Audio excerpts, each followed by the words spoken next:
Showcase, and the topic will be proliferation of drones challenges to the armed forces. And I would like to call Brigadier G.V.G Prasad, veteran army, for this. So, can we have a huge round of applause for him, everyone?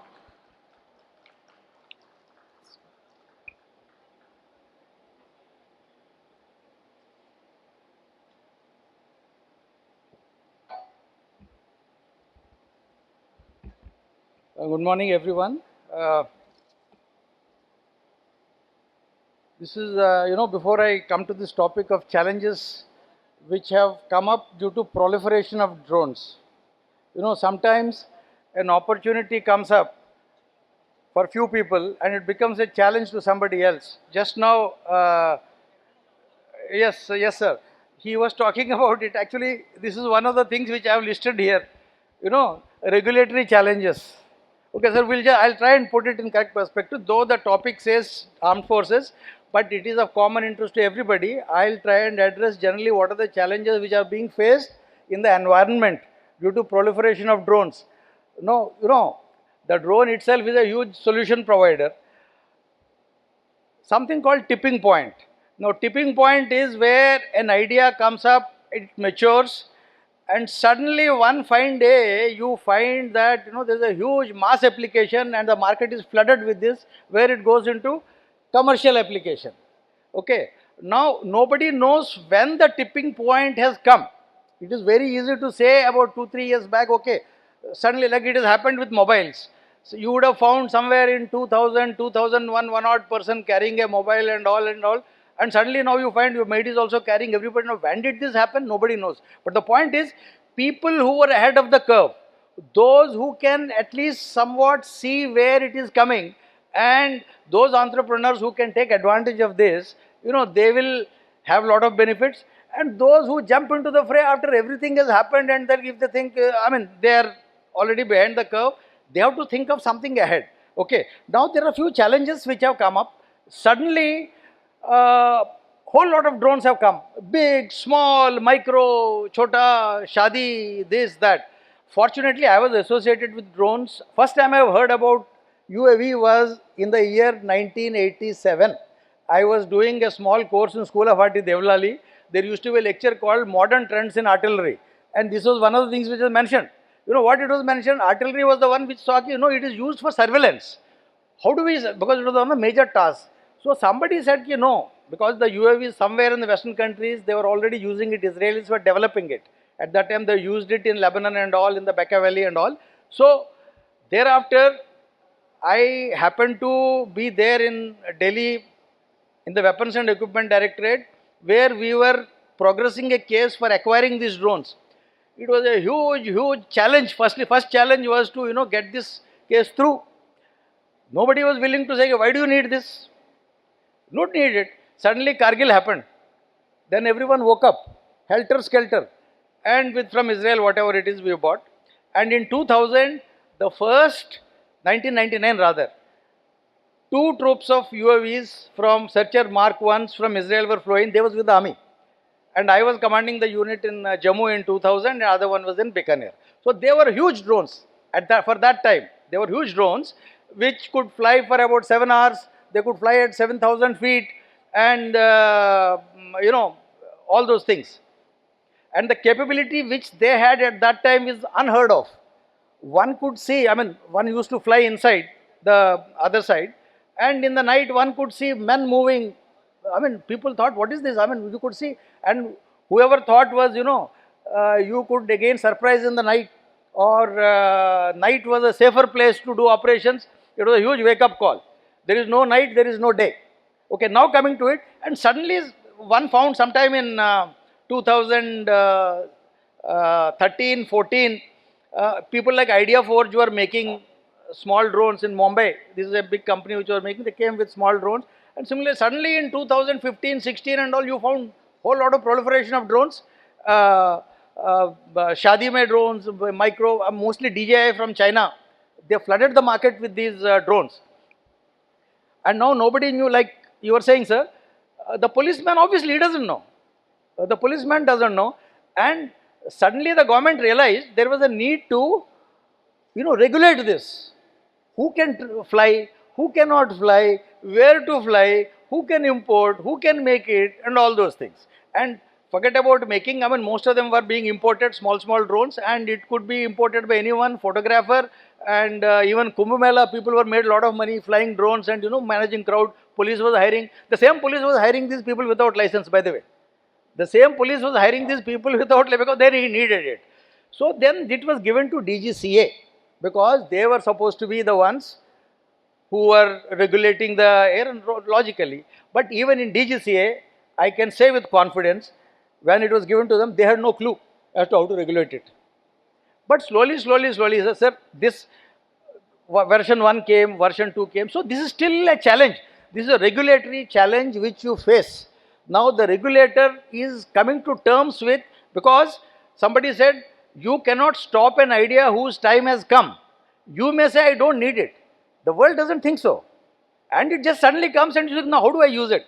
Where is Reni? I mean, saying, why do you need logistic drones? You may feel you don't need it, but it will come. And then someone else will beat you in this game by using that, and then you will say, okay, where did I miss this? Like it happened with ATMs with banks. When the ATMs were put up by ICICI and all, who will need it? Why should I go it? And then an incentive was given to people for it. Then suddenly now without ATM, now nobody goes to ATM because there is a UPI. That's how it developed. So proliferation of drones has happened, and we have started using it in every sphere.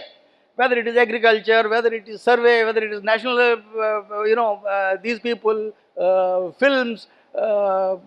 Earlier, these people used to take cameras on the helicopters, fly and take. Now you don't need a small drone, which used to cost probably a couple of lakhs. Now it will be a couple of thousands. So this regulatory challenge is the major challenge. The regulator has to get its act together. How to facilitate? How to facilitate entrepreneurs? People who are users. I'll try and give a user perspective because I'm a user. I'm not a developer. I've been a user since year 2000. These drones. Okay, now it is from miniaturization has taken place. The moment a miniaturization takes place, it floods the market. That's what has happened. So the regulator has to see, because the regulator is also wary of an incident which is happening. If you remember, sometime in 2017, December or 18, there was a drone sighted outside Gatwick airport in London. They didn't know what to do. They shut down the airport for 3 days. Though these things don't happen in India because India chalta hai. But there they shut down the airport. It happened in Frankfurt. So the regulator says, tomorrow what happens? If you see what is happening in Sudan, this is a civil war going on. Drones are being used freely by the rebels, by the government, each one, suicide drones, these drones, that drones. So this is a challenge which the government has to interact with the industry. Probably it is on. Sir, it will take little time, sir. But your point is very valid. So next challenge is the privacy and misuse by individuals. Now you are flying a drone. You want to take a camera, photo, drone, shadi wadi. Now you go next to a building. You are looking inside their bedroom from a distance. Who is stopping you from filming them? This is a privacy concern. Now these are all regulatory concerns, privacy concerns. These have to be addressed together. Next comes to, there's an opportunity as well as a challenge for entrepreneurs, urban air mobility. What is urban air mobility? Today you want to fly, I come from Hyderabad. I have taken a flight from Hyderabad airport. I have come here, somebody has come from Chandigarh, he has taken flight, he has got whatever, our mobile is there. Now today, I was here from, the flight time from Hyderabad to Delhi is 2 hours. Now if I have to go from Yapral where I stay to say Banjara Hills or somewhere, it takes 3 hours. Urban air mobility, how do we do? Metro is there. Now what is stopping? This is food for thought. I mean, it is not such a simple thing. What is stopping you to have drone corridors? You have created a corridor for the trains, you have created a corridor for metro. You vertical separation karke, there is a possibility. One can create a corridor for drone corridor. There are already people trying out drone taxis in Dubai and all. There were some things which took place. Okay. So if instead of traveling through this road for 3 hours, probably tomorrow, maybe 4 years, 5 years, it is going to be a reality. So probably, but somebody needs to work on urban mobility. Now the point is, once you have these drone corridors make, I would like to order a pizza by drone, why not? Today Zomato comes to me. Whoever thought that I will order Zomato this thing? So one should not foreclose any possibility or anything which is likely to happen. Be prepared for it, and if you are an entrepreneur, stay ahead of the curve. Try and find a solution. Next, come to now. Let us look at these unmanned aerial vehicles. Some people call it drones. Some people call it unmanned aerial systems. A time has come now. It is unmanned systems, no longer air. There are whole lot of work is going on underwater. Whole lot of work is going on. The whole lot of cables which are being laid. Now there are some terrorists and all, they are targeting those things. Anti-submarine warfare. I mean, it is a separate topic by itself. Whole lot of things. Okay. Similarly, today as we talk, there is a trial which is going on in, I think somewhere ahead of Leh. Robo mules. Those who are aware of the army, they खच्चर होते हैं. You know, where roads is not connected by roads, you take this खच्चर. You know, each खच्चर will take some load, deliver water, deliver rations, deliver this, deliver that. Now, वो खच्चर वाला also charges lot of money. Now it depends availability. Now today I believe that drone, that robo खच्चर, robo mule can carry probably about 60-70 kgs of load. It has an endurance about 6 to 7 hours. So whoever has done it, he has provided a solution. So don't look at drone as a flying machine or this thing. Look at it as a platform. And the other thing which needs to be integrated is the payload. The game is integration of payload with this platform. Those who can get this and then look for solutions. What can I do with this? Okay, what it's like having an ice cream with that cone. Whoever thought at some point someone got it together. Okay, this ice cream tastes good with this cone. Similarly, you have to see how best if I develop a particular say sensor or payload which is capable of doing a particular thing. Now, if the payload needs certain characteristics, now this drone should be able to facilitate that. If it is undercarriage one, then the drone has to be structured in such a manner that if you are logistic drones and all that. So there is a research and probably some technology where entrepreneurs need to do improvement of the system. Unfortunately today we can all talk these many drones, this is most of the critical components are being imported. We know it. Most of the critical components are being imported. The challenge is to make this critical. You don't have if you are talking of not the drones which are operated by batteries. If you are wanting to talk of a big one, we don't have engines. Nobody makes an engine. Engine is either you take from Taiwan, you take from this Germany. I mean, we don't have any. So R&D is a challenge. But all over the world, even in US, when the thing took place, R&D has always been supported by the government. Even if you talk of semiconductors, if you talk of AMD or if you talk of all these people, initially the Department of Defense has earmarked a project for development for defense use. And once it is successful, then it goes into this thing. So the government probably is aware of this. So R&D, without R&D, you will continue to import these things. And someone caught them in, someone asked a question, why these components are Chinese components? Now what can he do? I mean, so this is a big lacuna in this. R&D has to be inbuilt into this entire drone ecosystem. Now how you have to do it? Without R&D, you will not progress much. Then there is a robust architecture. This is a big challenge. Now there are some green zones. DGC has laid down. They are tried to do something. There is a green zone. You can fly here. There is this thing. This is a red zone. You cannot fly here. Okay.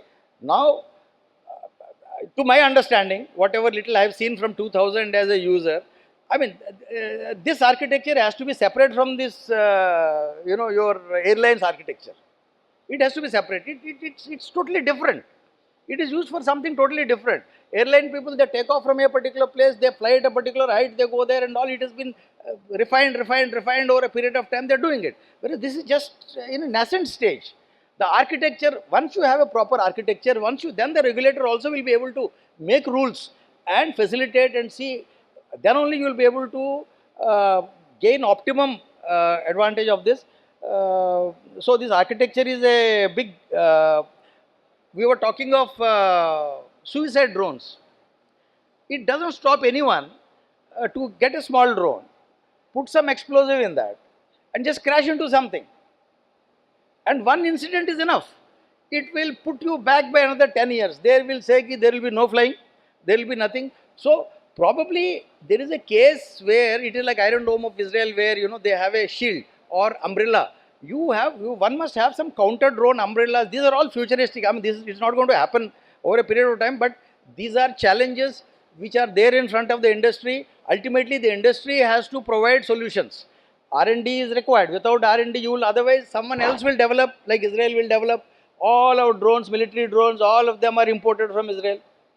All of them, except now these Predators and the Reapers which we are getting from US and all. At one point, even US was importing drones from Israel, somewhere in 95, 96. Israelis are the actually modern day UAV system. Israelis are the market leaders. Okay, nobody has been able to reach that kind of a sophistication. But small drones which doesn't require all that. So there has to be an exclusive regulator for, to my mind, for the drones, because the DGCA has a particular mindset. Or you have a separate wing. They have in the DGCA, there is a separate wing is there, but they are looking at it like similar to an aircraft. All that. Probably there is a need because the applications are different. The heights are different. Their categories are totally different. Okay, today you have swarms. One like mosquito type of a thing people are putting. You put 1 kg of 1 gram of explosive in these things, and about a swarm goes, it blasts into a building. Now the swarm is a different kind of a architecture which is different. So the swarm we are talking, okay, swarm, there is one swarm demo held here also. In the real sense, actually we have not really been able to get the actual essence of swarm. A swarm is like a beehive. There is a queen bee, there are some other followers, there is this thing, each one has got a different, they seem to be flying together, but they don't. Each one has got a different role. Okay, they do their task, they report to this thing, they come together, then one batch takes off, second batch takes off. So while we may be making hardwares, it is probably the software which requires to be integrated, and we have the best brains, but it is the R&D and probably some funding, and it is the will to do it, not to take the easier way. The government has got a big role to do it. Suspension payload, we talked of it. The payloads are totally different. Some are fixed, some are missiles, some are military suspension. And the future is going to be, if you are going to be in the medical field, now the whole thing has to be suspended and taken half an hour, 40 minutes, 45 minutes, it has to fly suspended. So that entire aerodynamics and all have to be structured to carry a suspended thing. Okay. So unless the finesse comes in, unless the fineness and the confidence comes in well, and then again the trade-off between the endurance, between the payload carrying capacity and all that. Logistic drone, why it has become such a big challenge to find logistic drones in the high altitude areas? Because there the performance comes down. Now the army requires that, someone is saying, okay, it can fly for 15 minutes with 2 kgs. It doesn't help. If my requirement is, I need at least 20 kgs to be taken something. So these are couple of things. The main thing is the counter drone. A lot of people are talking. Now the next step is counter drones. Now if some rogue elements, if some non-state actors, if they are going to use, if you and me are going to use drones, they are also going to use the drones. How are we going to counter? And similarly, if we are going to use drones, if someone is countering them, what are the counter measures? A very old philosophy of radio communication, Fauj mein bolte the ECM, ECCM, ECCCM. So each one has to be ahead of the. So it has to be. People have to be. Very few people are actually talking of counter drones. I think yesterday there was a talk, sir. I think he spoke. So counter drones is the next big thing. How to do it? Like chaff is there. Just one example. There's a electromagnetic chaff is the latest thing. You don't release chaff now. It is also electromagnetic chaff. Just one of the things. R&D. Second thing is, whoever is developing a drone, he has to look at it as a solution provider. What solution I can provide? Say today in the army headquarters, or I'll talk of army headquarters, that okay, make a QR for a particular logistic drone. So somebody is told, people like me. Now I have no clue. I will refer to 10-15 magazines, take out the best, try and put it together, speak to a couple of people who have knowledge, and I will say I require A, B, C, D, and 10 these things, which may not be possible. And that used to be a cat and mouse game between the armed forces and the DRDO earlier. We'll leave that out for the time being. So, as developers, as entrepreneurs, you do well to look for what are the problems which the armed forces are facing. What are the challenges they are facing in their day-to-day operations, and what solution I can provide. You submit a suo moto proposal. There is something called ADB. I know about Army Headquarters. Army Design. Jalman was here, I think yesterday. He was here. There is an Army Design Bureau which has been set up, which can interact with entrepreneurs. You suggest a solution. These are the, to my understanding, this is the problem which is being faced by the armed forces. I can provide the solution. Similarly, there is one organization called SIDM also, I think, which is there. They're all doing it. So the ecosystem is sensitive to all these things, but it will take time. But these are the things which one has to. Other thing is Chinese components. It is a challenge, whether we like it or not. A time comes, time क्या अभी बोल रहे हैं, in the RFI or RFP which service no Chinese component will be used. Now, whether you can do it, you can't do it, I don't know. So, these are the things.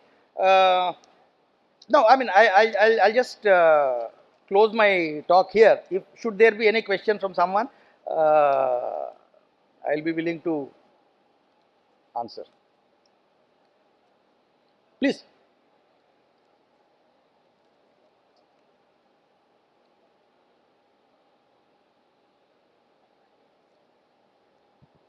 Thank you, sir, for the extremely enlightening talk.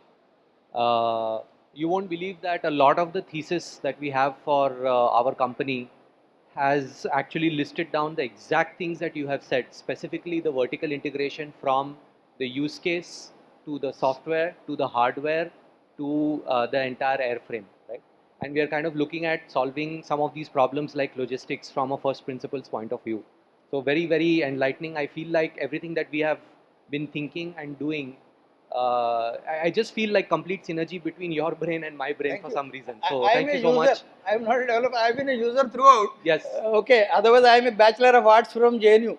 Delhi. I mean, the Okay. point is you're saying all the right things, and we completely believe in the way you are thinking about it. It's a validation for us, right? So anyone, I'm saying ADB is very open. Army Design Bureau, the Air Headquarters also must be having a similar thing.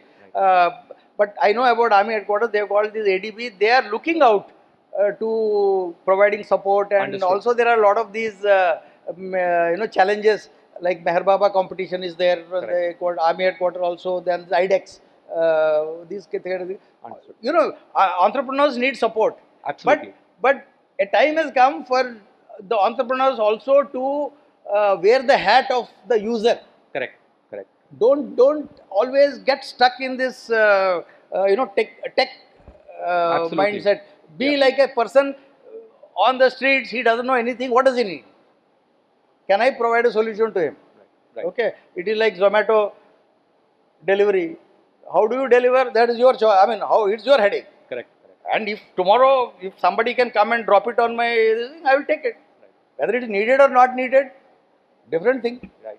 Okay. So my question to you Yeah. is, so we have kind of navigated this entire space. I've looked at the unit economics, the commercials, and figured out that from a logistics point of view, we actually have a very strong case to deliver 10 times faster logistics at half the price that last mile delivery is done today. Today it is roughly 10 rupees per kilometer for your bike deliveries, right? So we worked out the maths, we worked out the operations, the economics, and it works. The commercials work.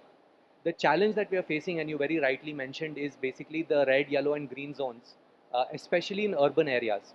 We are looking at scale use cases, right? And the highest scale comes in the highest population density, which is urban areas, which is highly regulated, which is fair. But it's a very difficult task when you need to have an on-demand flight which requires no permission, no takeoff policy, and you need to apply a couple of days in advance. It just doesn't work, right? So what, maybe not now, but we can connect after if you have some time. Sure, But what sure. would be very helpful is if you can point us and guide us to how to navigate this regulation, who we can work. We are happy to work with regulators. We are very happy to sit beside them, inform them about how it should shape. Maybe they tell us this is what we can do, cannot do. But if you can give some, No, guidance as to we how can to interact. navigate this, Yeah, definitely. then I believe as a company, I can create thousands of jobs, right? So I would love to kind of hear No, no, your we'll thoughts sure, on sure, this. sure. Yes. We'll talk Thank you about so it. much for this enlightening talk. Thank I you, sir. think Thank you. Thank you. I just feel complete synergy. I feel like you have taken all of our thinking and you have Thank just you. said it Thank in you. on this forum. Thanks, thanks, Thank you so thanks, much. thanks. As I said, nobody can stop an idea whose time has come. Thank you very much, ladies and gentlemen.